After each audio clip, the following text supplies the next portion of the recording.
Godina Harargee lixaatti balaa tiraafikii lubbuu namaa fi qabeenya irra gahu xiqqeessuuf hojjetamaa kan jiru yoo ta'u, bulchiinsa magaalaa Cirootti balaa kana hir'isuuf gufachiisaa fi mallattoolee adda addaa baajata mootummaa fi hirmaannaa uummataatiin kan hojjetan ta'uu itti gaafatamaan to'annoo nageenya tiraafikii Inspektar Ittaanaa Yusuf Nagoo fi to'ataan ejensii geejjibaa bulchiinsa magaalaa Ciroo obbo Jamaal Kadir himaniiru. Barra bulchiinsi magaalaa Ciroo qalama istaandardii isaa eeggate.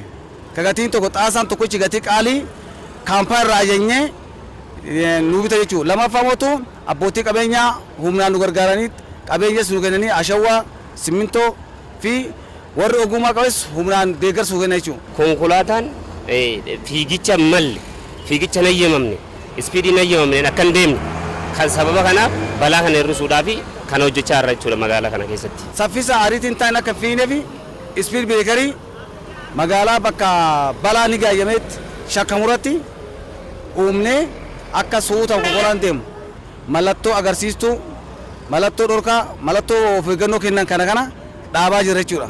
Aanaa Ciroottis iddoo balaan tiraafikii deddeebiin itti gahu adda baasuun mallattoolee kana kan dhaaban ta'uu itti gaafatamtuun to'annoo nageenya tiraafikii Inspektar Ittaantuu Ubaalam Daanyachuu fi ejensii geejjibaatti qindeessaan to'annoo nageenya tiraafikii Aanaa Ciroo obbo Abdallaa Mohammad ibsaniiru. Mallattoo tiraafikaa kana daandii irratti bakka adda addaatti bakka keessaafuu irra deddeebi'ee balaan gahutti dhaabuun balaa qabatamaan jechuudha. Akka aanaa keenyaatti hir'isee jira jechuudha. Qabatamaan agarree jirra.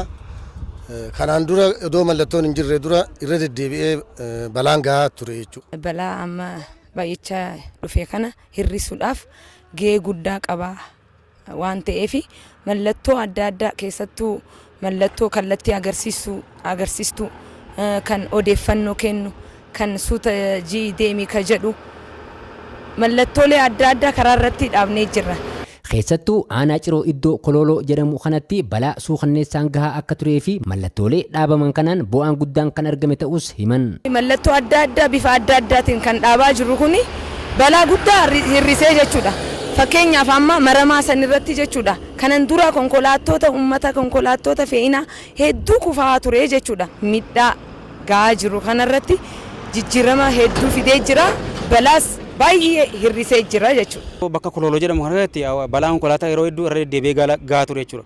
Kololoo bakka jedhamutti hawaasni garaagaraa keessumaa barataan yeroo hedduu nama lakkoofsaan tilmaamisa haganan jedhamnitu irra deddeebi'ee achitti dhumaa ture.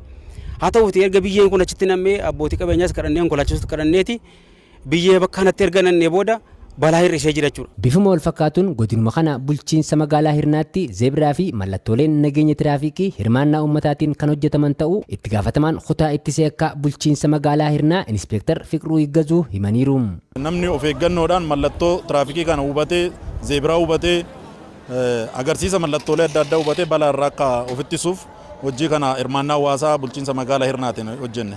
Magaalaa Hirnaatti baay'ina sochii tiraafikii irraan kan ka'e balaan tiraafikaa akka hin geenyeef mallattooleen kun kan barbaachisan ta'uu itti gaafatamaan to'annoo nageenya tiraafikii Inspektar Ittaanaa Jamaal Laggasaa fi itti gaafatamaan ejensii geejjiba bulchiinsa magaalaa Hirnaa obbo Abdallaa Ahmad ibsaniiru. Balaa tiraafikaa hir'isuudhaaf zebraan baay'ee barbaachisaadha. Kanaaf taappellaanis akkasumatti lafa deemtotaaf konkolaataa karaarra deemuudhaafis isa kana mallattoo tiraafikaa kaa'uun baay'ee barbaachisaadha jechuun uummataaf. Lafoo deemaan asitti ni baay'ata.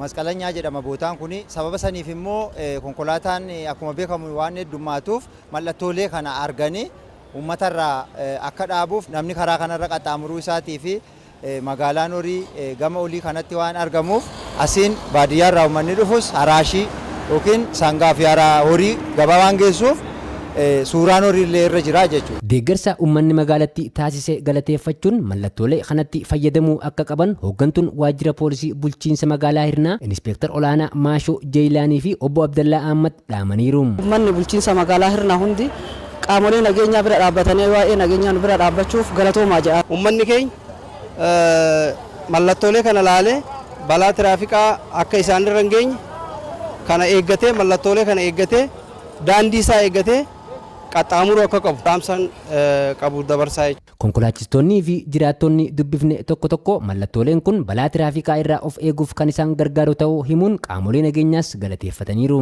Barattootaatu karaa kadabruu jira, warri miilaa kadabruu jira, warri illee loon kaasiin deemuu jira.